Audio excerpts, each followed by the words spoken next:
Meanwhile, police arresting another teen who was allegedly part of a group that attacked two NYPD officers last week in Times Square. And officials say that the suspects are members of Tren de Aragua, the gang. Chanley Painter joins us now with all the details. Hey, Chanley. Hey, Ansley, Lawrence, and Brian. So police are still searching for more suspects after that assault of two NYPD officers in Times Square last week.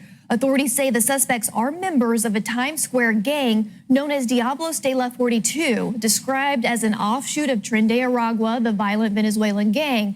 And the latest suspect arrested is only 16 years old. He faces 10 charges, including attempted assault, reckless endangerment, and criminal possession of a weapon. Police say the first 5 suspects arrested were all illegal migrants from Venezuela, all repeat offenders that were listed in the city's gang database. 3 others are still being sought, police releasing these photos asking for the public's help in apprehending the suspects.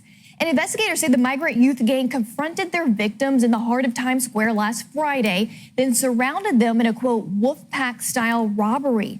Police releasing this new body cam video of the attack showing the migrant crew throwing makeshift weapons at the officers who were attempting to break up the robbery. Thankfully, none of them were seriously injured, the officers, that is.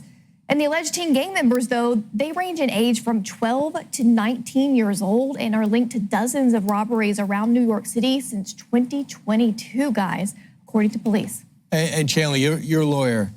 The problem is, if they're minors, nothing changes. They're still going to get let out. So they have to take extraordinary action in order to keep them under lock and key. In South Carolina, you'd go to juvie, you'd go to juvenile. Well, they go out of their way to make sure. That's why TDA uses these guys, uses these kids to do a lot of this stuff, as well as recruiting. I'm just curious, to Brian's point, because he's talking about the state of New York has these laws.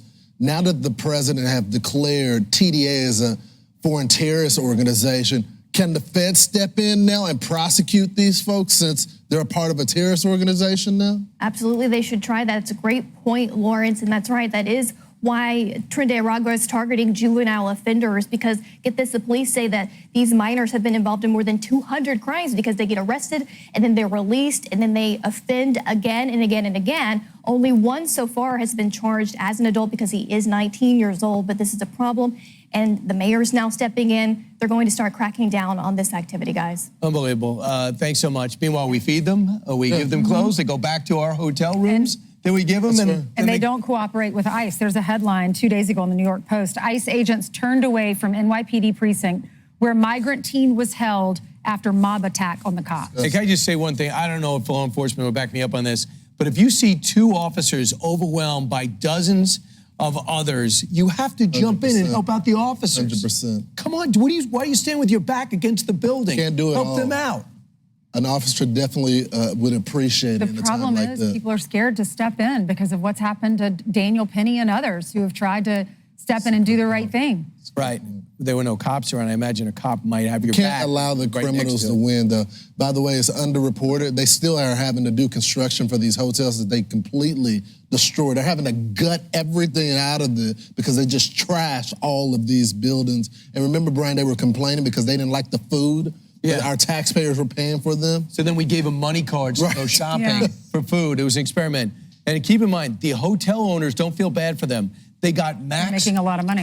Got max money for those hotel rooms. That's why they said, okay, bring in your illegals, take it over. We'll do their sheets and give them a little mint on their pillow.